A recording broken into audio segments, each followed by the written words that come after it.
ძალიან ბევრი ადამიანი მეკითხება, ლორენც რა არის ურთიერთობაში ყველაზე მნიშვნელოვანი. ძალიან იშვიათად პასუხობ ხოლმე მსგავსი ტიპის კითხვებს მით უმეტეს დეტალურად, მაგრამ ძალიან ბევრი ადამიანი, მათ შორის შენც, შეცდომაში შეყავს ორ რამეს. ადამიანების უმეტესობა ფიქრობს, რომ ურთიერთობაში ყველაზე მთავარი ეს არის სიყვარული, მაგრამ ეს არ არის ურთიერთობების სამომავლო გრძელვადიან პერსპექტივაში გარანტი იმისა, რომ ურთიერთობა არ დაინგრევა, იმიტომ რომ ძალიან ბევრი დანგრეული ურთიერთობები ვიცით, ხო?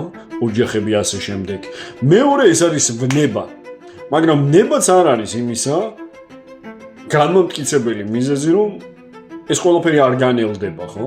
მაგრამ არსებობს ურთიერთობაში ერთი კონკრეტული მნიშვნელოვანი რამ, რაც ადამიანების უმეტესობამ არ იცის და ამას გაიგებ 15 მაისს ურთიერთობების ტრეინინგზე, სადაც ბევრ საიდუმლოებებს აეხდება ფარდა იმისა, რომ ურთიერთობაში ვისაც შემოიყვან ადამიანებმა ვერასოდეს ვერ დაგიბრუნდნენ.